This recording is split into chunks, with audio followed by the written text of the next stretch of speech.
Isang mapagpalang araw po mga kapatid. Kumusta na po kayo? At ang patuloy na pag-iingat ng ating Panginoon ang siyang maranasan ng bawat isa sa atin. Sa ating pong patuloy na pag-aaral ng kanyang mga salita, The Life and Teachings of Jesus. At sa ating pong ginagawang pag-aaral na ito, iba't ibang mga paksa na ating pong tatalakayin at tayo po ay tatalakay sa pangalawang nakasulat dito sa ating PowerPoint patungkol sa Scripture o yung tinatawag nating Bible na ito yung salita ng ating Panginoong Diyos. Ano nga ba ang sinasabi ni Jesus patungkol dito? Babasahin ko po yung talata sa Juan chapter 20 verse 30 at 31. Ang title niya, ang layunin ng aklat na ito. Bakit nga ba isinulat ang aklat na ito? Especially yung Gospel of John. At ang sabi po nung verse, marami pang himala ang ginawa ni Jesus na nasaksihan ng mga alagad, ngunit hindi nakasulat sa aklat na ito. Ang mga nakatala rito ay isinulat upang kayo'y sumampalataya na si Jesus ang Kristo, ang anak ng Diyos, at upang magkaroon kayo ng buhay sa pamamagitan niya. Tayo po ay sandalin munang manalangin. Panginoon, salamat po sa pagkakataong muli na kami ay magkasama-sama. Pinagkakatiwala nga po namin ang mga sandaling ito sa pag-aaral ng iyong mga salita. Patnubayan niyo nga po kami, patuloy nga po namin kayong madama at patuloy nga po naming maranasan ang inyong presensya sa aming mga buhay. Salamat po sa inyong gagawin sa pangalan ng aming Panginoong Jesucristo. Amen. Sa ating pong pagtalakay na ito, nais ko itong basahin muna sa English. Ang sabi niya, ito yung purpose kung bakit nga ba naisulat ang mga talatang ito. At ang sabi po ng talata, Jesus did many other miraculous signs. Ito yung mga himala o yung mga kababalaghan na ginawa ng ating Panginoon in the presence of His disciples, which are not recorded in this book. May mga himala na ginawa si Jesus na hindi na nakasulat sa aklat na ito. Kumbaga, ito yung sinasabi nung verse sa 31, but these are written, ito yung mga nakasulat, that you may believe that Jesus is the Christ, the Son of God, and that by believing, you may have life in His name. Hindi po ba napakaganda? At meron po akong gustong ipapansin dun sa mga naka-underline na salita. Una, yung salitang believe. Kung bakit ito isinulat? Upang tayo daw ay manalig o sumampalataya na si Jesus ang Kristo. Ang ibig sabihin, siya yung Mesiyas, siya yung anointed one na isinugo ng Diyos o hinirang ng Diyos upang maging tagapagligtas natin. Na ang purpose kung bakit gumawa ng mga miracles ang ating Panginoon upang tayo'y maniwala na si Jesus ang hinirang ng Diyos o isinugo ng Diyos, siya ang anak ng Diyos, at sa pamamagitan ng paniniwala natin sa Kanya ay magkakaroon tayo ng buhay o life in His name. Hindi po ba napakaganda ng layunin ng aklat na ito? At ano nga ba ang sinasabi ni Jesus patungkol sa Kanyang mga salita?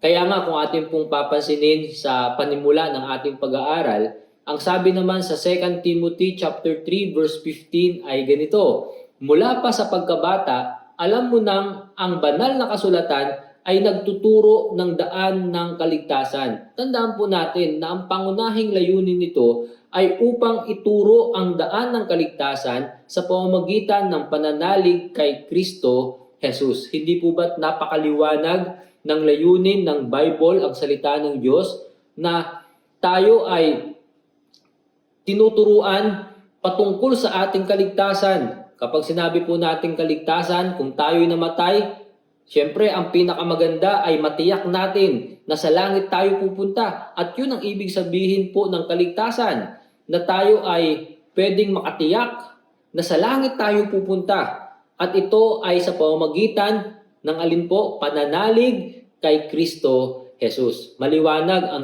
ang sinasabi ng Bible na ang kaligtasan ay sa pamamagitan ng pananalig natin sa ating Panginoong Hesukristo. Hindi po ba't hindi nakakalito? Bagkus iisa ang daan at ito ay walang iba kundi kay Jesus Christ. Kaya nga sa mga salitang ito, tingnan natin kung paano i-describe ni Jesus ang patungkol sa scripture o yung salita ng Diyos. Una, makikita po natin ito, it is important for our daily needs. Ito po ay mahalaga sa ating pong pang-araw-araw na pangangailangan. Matanong ko po kayo, ano nga ba ang mahalaga sa iyo sa pang-araw-araw mong pangangailangan?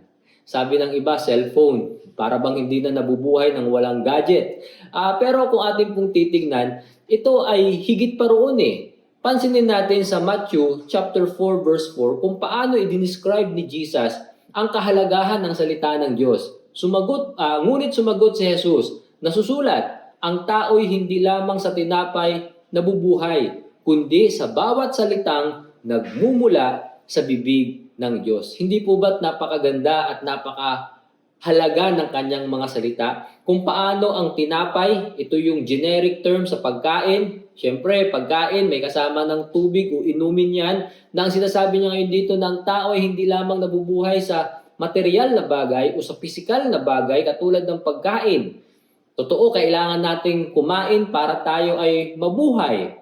Tama po yun dahil kailangan ng ating physical na katawan. Pero ang sinasabi niya ngayon dito, kundi sa bawat salitang nagmumula sa bibig ng Diyos. Sa madaling salita, may dalawang bahagi. May physical, kailangan nating pakainin para tayo ay mabuhay at lumakas. Kasi kung hindi tayo kakain, manghihina tayo, magkakasakit at pwede pang sanhin ng kamatayan iyon. Pero ang point natin ngayon dito, yung spiritual, na ang Bible ay napakahalaga para sa ating spiritual na pangangailangan. Na ito ang pagkain ng ating kaluluwa na kailangan natin araw-araw. Kung paano ang pagkain physical, ilang beses tayong kumain sa loob ng isang araw, minsan hindi na mabilang sa dami kasi kailangan natin. And then, ang salita ng Panginoon ay napakahalaga rin naman na hindi tayo pwedeng mabuhay nang wala ito. Pero ang nakalulungkot, maraming mga tao ang hindi nagbabasa o hindi nakikinig ng salita ng ating Panginoon na siyang pagkain ng ating kaluluwa. Kaya nga, ganun i-describe ang Bible sa pamamagitan ni Jesus na ito ay katulad din ng pagkain. Pangalawa, makikita rin natin dito, it is powerful against Satan o against temptation. Doon pa rin sa Matthew chapter 4. Kasi doon sa Matthew chapter 4 na binasa natin kanina sa verse 4, kung titingnan natin ang background nito, pagkatapos si Jesus ay dinala ng Espiritu sa ilang upang tuksohin ng dyablo. Makikita natin ngayon na ang pinaka-background ng Matthew chapter 4 ay pagtukso kay Jesus. Si Jesus ay hindi rin naman naging exempted sa mga tukso, katulad ng makikita natin sa talatang ito. Kaya nga nauunawaan niya tayo kung tayo man ay dumaraan sa mga tukso ng buhay. Kaya pwede tayong lumapit sa Kanya at tayo ay pwede niyang tulungan. Katulad na rin ang sinasabi ng mga talata, katulad sa Hebrews chapter 4. Pero ang sinasabi niya ngayon dito, nung siya ay tinukso, paano niya napagtagumpayan yung gawa ng dyablo? Ang sabi niya dito sa verse 4, ang unang tukso kasi, dumating ang dyablo sa verse 3 at sinabi sa kanya, kung ikaw ang anak ng Diyos, gawin mo ngang tinapay ang mga batong ito. Ngunit sumagot si Jesus, ito yung binasa natin kanina, nasusulat. Pansinin natin yung sagot ng Panginoon, nasusulat. Ito ay quotation galing sa scripture na salita ng ating Panginoong Diyos. Pangalawang tukso doon sa verse 7, kasi ang kwento naman dito, dinala siya sa mataas na bahagi ng templo at ang sabi ng dyablo, magpatihulog ka at ikaw ay aalalayan ng iyong mga anghel. Ang sabi ng Panginoon sa verse 7, ngunit sumagot si Jesus, nasusulat din naman, huwag mong susubukin ang Panginoon mong Diyos. Ang gusto ko pong ipapansin yung salitang nasusulat. Si Jesus ay nagkukot patungkol sa salita ng Diyos sa lumang tipan, especially ganun po yung makikita natin dito. Pagdating ng verse 10, makikita rin naman natin, sumagot si Jesus, lumayas ka Satanas sapagkat nasusulat. Yung salitang nasusulat sa pangatlong beses, ito ay inulit ng ating Panginoon. Ang Panginoon mong Diyos ang dapat mong sambahin at siya lamang ang dapat mong paglingkuran. Pagkatapos, iniwan na siya ng dyablo. Dumating naman ang mga anghel at siya ay pinaglingkuran nila. At makikita natin dito, Jesus quoted scripture 3 times. 3 beses niya. Ano yung point? Ano yung kaisipan? Nung siya ay tinukso at kung si Jesus ay nagtagumpay, una dahil siya ay anak ng Diyos, makapangyarihan siya, natural, mas makapangyarihan siya laban kay Satanas, pero makikita natin dito yung paggamit niya ng salita ng Diyos upang labanan ang dyablo at ang mga tukso nito. Alam po ba nyo mga kapatid, tayo rin naman ay dumaraan sa tukso araw-araw. Bawat sandali ng ating buhay, tayo ay dumaraan sa mga tukso para tayo ay magkasala at mawalay o mahiwala o malayo sa ating Panginoong Diyos. Paano tayo magiging mapagtagumpay? Kailangan natin ang kanyang mga salita. Gamitin po natin ito. Isapamuhay po natin ito. At alam po ba nyo, tayo ay mas lalong magiging malapit sa ating Panginoong Diyos. Katulad na rin ng sinasabi ng talatang ito sa Ephesians chapter 6. Sabi niya sa verse 7, take the helmet of salvation and the sword. Yung sword, ito yung tabak of the Spirit. At ano daw yung tabak ng Spirit o yung sword of the Spirit, which is the Word of God. At ito ang salita ng Diyos. Ito po ay may kinalaman sa spiritual warfare, digmaang spiritual na mayroong mga kalaban. At ang kalaban ay hindi tao, hindi laman, ngunit spiritual, hindi nakikita. Yung mga tukso ni Satanas. Kaya nga binigyan tayo ng armor of God.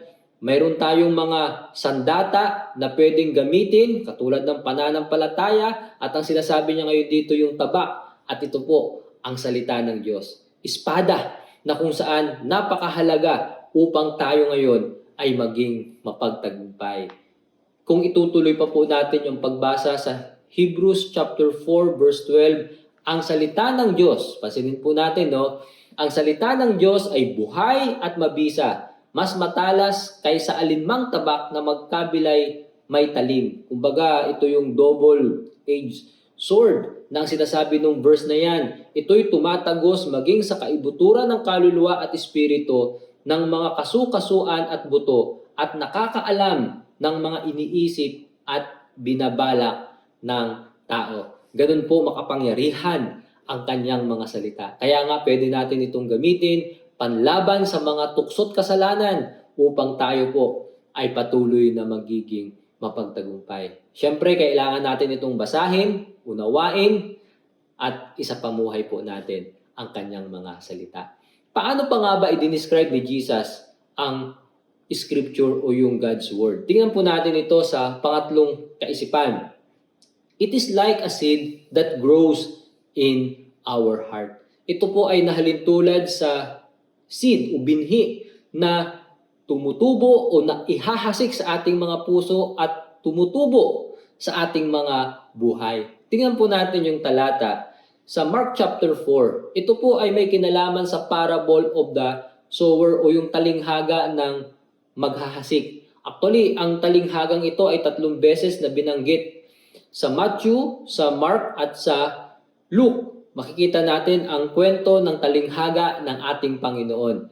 At ang sinasabi niya rin ngayon dito, ito ang kahulugan ng talinghaga. Matapos sabihin ng Panginoon ng kanyang talinghaga o yung parable, ang sabi niya, ang binhing inihahasik ay ang salita ng Diyos. Ano daw po yung binhi? Ito ay may kinalaman sa Word of God. Sa English, ganito po ang pagkakasalin sa isang translation na nakita ko. Ang sabi niya, sa verse 14, the sower sows God's message. Na yung binhi na yan o yung seed na yan ay nahalintulad saan po? Sa Word of God. Na ito ay inihahasik, ito ay ipinapangaral. Katulad nito, ito ay ibinabahagi. And then, makikita rin naman natin na mayroong iba't ibang uri ng lupa. Kaya nga kung ating titignan, siguro familiar kayo sa kwentong ito, ano nga ba ang ibig sabihin ng ating Panginoon? Makikita po natin dito na yung seed, ito yung Word of God. Katulad ng sinasabi nung verse 14. At yung pangalawa, yung soil. Mayroong iba't ibang uri ng lupa. At ang sinasabi niya ngayon dito, ito yung iba't ibang uri ng listener o ito po yung iba't ibang uri ng tagapakinig, iba't ibang uri ng puso na tumutugon sa salita ng ating Panginoong Diyos. Kunting mabilis na review, ano nga ba ang binabanggit doon sa talinghaga na ikinuwento ng ating Panginoon? Makikita natin ngayon dito, yung parable of the sower, tandaan natin, yung nakabox po dyan, the seed is the word of God. Na yung binhi, ito po yung salita ng Diyos, na siyang ipinapangaral, na siyang ibinabahagi. At tandaan natin, mayroong nabanggit po doon na 4 na uri ng lupa. Ito daw yung 4 na uri ng tagapakinig, 4 na uri ng pagtugon sa salita ng Panginoon, depende sa puso ng taong nakakapakinig ng kanyang salita. Ang una, ito po ay nahulog sa tabing daan, dapat. Na ang nangyari, dahil matigas yung lupa, tinuka ng ibon. Katulad po ng makikita natin sa picture, mabilis na pag-aaral. Pangalawa, ito ay nahulog sa the rocky soil. Ito yung mabatong lugar, manipis ang lupa, maraming bato, kaya pero makikita natin tumubo yung binhi. Pero dahil sa matinding sikat ng araw, nung ito ay tinamaan ng init ng araw, dahil mababaw lamang yung kanyang pagkakaugat, ito ay nalanta o natuyo. Ito po ang nangyari doon sa pangalawang uri ng tagapakinig, pangalawang uri ng puso, mababaw lamang. At yung pangatlo, ito yung the weedy soil, ito yung masukal o madamong lugar. Makikita natin na yung binhi na nahulog doon ay tumubo rin naman. Tumubo po siya. Pero dahil siya ay na-choke ng mga dawag, ang sinabi doon yung na-choke, nasakal, nasapawan na siya, kaya hindi siya nakapagpatuloy. Ano pong nangyari sa kanya? Hindi siya nakapamunga. Ito po ang nangyari. Ang sabi nga ng talata, siya ay naging abala sa mga bagay na material. Sa halip na mag-focus siya sa salita ng Panginoon, na ibaling sa mga iba't ibang mga bagay na naglayo sa kanya sa tunay na pinakakahulugan ng salita na kanyang napakinggan. At yung pang-apat, ito yung the good soil. Ito yung matabang lupa na kung saan handang makinig, handang unawain, sumampalataya, at dahil siya ay nakapakinig at sumampalataya, ang sinasabi ng verse ay siya ay namunga ng may tig-30, tig-60 at meron pang tig-100. Siya ang naging fruitful. Mga kapatid, ang katanungan ay ganito: what type of soil are you? Anong uri ng lupa tayo pagdating sa pakikinig sa salita ng Diyos? O anong uri ng puso ang mayroon tayo? Yung pusong bato ba na matigas, na tumatalbog lang ang salita ng Panginoon, o kaya pumasok sa isang tenga, lalabas sa kabilang tenga, baliwala, nakakalimutan ka agad? O tayo ba ay out of focus, na hindi talaga natin inuunawa o iniintindi, pero ang nais ng Panginoon ay matabang lupa, na yung puso natin na handang tanggapin ang kanyang salita, at makikita natin dito na tayo po ay mas lalong magiging mabunga, magiging kagamit-gamit at kapaki-pakinabang ang ating pong buhay. Kaya nga po, is God growing in your heart? Magandang katanungan. Yung mga salita ba ng ating Panginoon ay una na ihahasik, napapakinggan natin. Walang problema sa pakikinig, walang problema sa pagbabasa, pero ito ba ay lumalago? Ito ba ay namumunga sa buhay ng bawat isa sa atin? Tandaan natin, ang God's Word ay katulad ng seed na kailangang tumubo at mamunga sa bawat isa sa atin. Pangatlo. Pang-apat, punta po tayo sa panghuling kaisipan sa ating pong pag-aaral. God's Word will remain or will endure forever. Mismo sa salita ng ating Panginoon, ang nagsabi ng ganito. Sa Matthew chapter 24 verse 35, heaven and earth will pass away, but my words will never pass away. Ang langit at ang lupa ay lilipas, pero ang kanyang mga salita ay hindi kailanman maglalaho o lilipas. Totoo nga naman na ang mga bagay sa mundong ito ay maglalaho, alam naman natin yan. Ito ay masisira, ito ay mapapalitan, pero ang salita ng Panginoon ang kanyang salita dahil ito ay galing sa kanya. Ito ay mananatili magpakailanpaman. Napansin po ba nyo, ang tagal na ng Bible, pero ito ay nananatili hanggang ngayon at sa mga susunod pang mga salinlahi. Ipinapakita na ganun ang salita ng Panginoon, na ito po ay totoo at pwede po nating panghawakan. Kaya nga patuloy po tayong manangan sa kanyang mga salita. Minsan, ang focus natin ay sa mga bagay na madaling maluma, madaling lumipas, pero nakakalimutan nating tumuon talaga sa kanyang salita na katulad na rin ng sinasabi diyan na yung kanyang salita will never pass away. Isa pa pong verse patungkol dito sa 1 Peter chapter 1 verse 24 and 25. Ayon sa kasulatan, ito po yung scripture na naman, kasulatan, ang lahat ng tao ay katulad ng damo, gaya ng bulaklak, nito ang lahat niyang kariktan. Ano daw nangyayari? Ang damo ay nalalanta at kumukupas naman ang bulaklak. Totoo po mga kapatid, kumukupas, nalalanta. Ang tao ay ganun din naman. Ang mga material na bagay ay kumukupas at nalalanta rin naman. Parang tayo. Pero ang sinabi niya sa verse 25, ngunit ang salita ng Panginoon ay ano daw po? Mananatili magpakailanman. It will remain forever. Mawawala na tayo, ang salita ng Panginoon ay mananatili pa rin po mga kapatid. Kaya nga, ang sinasabi niya rito at ang salitang ito, ang magandang balitang ipinangaral sa inyo. Kaya nga, kailangan nating itong maipangaral, maibahagi, mapakinggan, hindi ba't napakahalaga? Dahil ito yung mananatili magpakailanpaman. Ito yung talagang hindi mawawalan ng kabuluhan. Kaya nga sa ating pong pag-aaral na ito at pagwawakas na rin ng ating pong pagtalakay, who needs the Bible? Sino nga ba ngayon ang nangangailangan ng Bible? Tandaan natin, napakagandang kaisipan na ang sinasabi ng quotation na ito, who needs the Bible? The young to learn how to live. The old to know how to die. The ignorant for wisdom. The learned for humility. The rich for compassion, the poor for comfort, the strong for direction, the weak for strength, the troubled for peace, the weary for rest, the sinner for warning, the doubting for assurance. For all, kasama ka tiyak. Ano man ang iyong kalalagayan sa buhay at ang sinasabi niya, for all, para sa ating lahat, salvation. Tandaan natin, hindi mo pwedeng sabihin at hindi ko rin pwedeng sabihin, ang Bible doon lang yan sa mga makasalanan.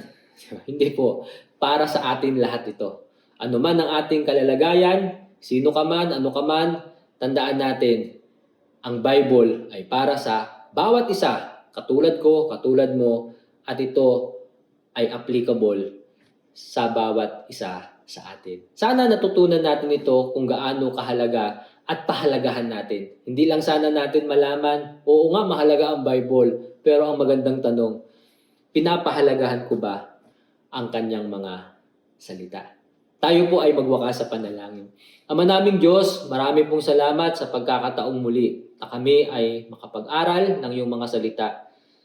Katulad nga po ng hamon na ito, pahalagahan nga po namin ang iyong salita. Tulungan nyo nga po kami na ito ay basahin at tulungan nyo rin po kaming unawain kung ano nga po ang inyong plano't naisin sa bawat isa sa amin upang ito nga po ay aming masunod at magkaroon nga po ng kahulugan sa bawat isa sa amin. Salamat po sa inyong kabutihan. Pagpalain nyo nga po ang aking mga kapatid, mga kaibigan na ito at patuloy nga pong ipagkakaloob ang aming pangangailangan para nga po sa inyong kaluwalhatian. Ito nga po ang aming samot panalangin sa tanging pangalan ng aming Panginoong Hesus Kristo.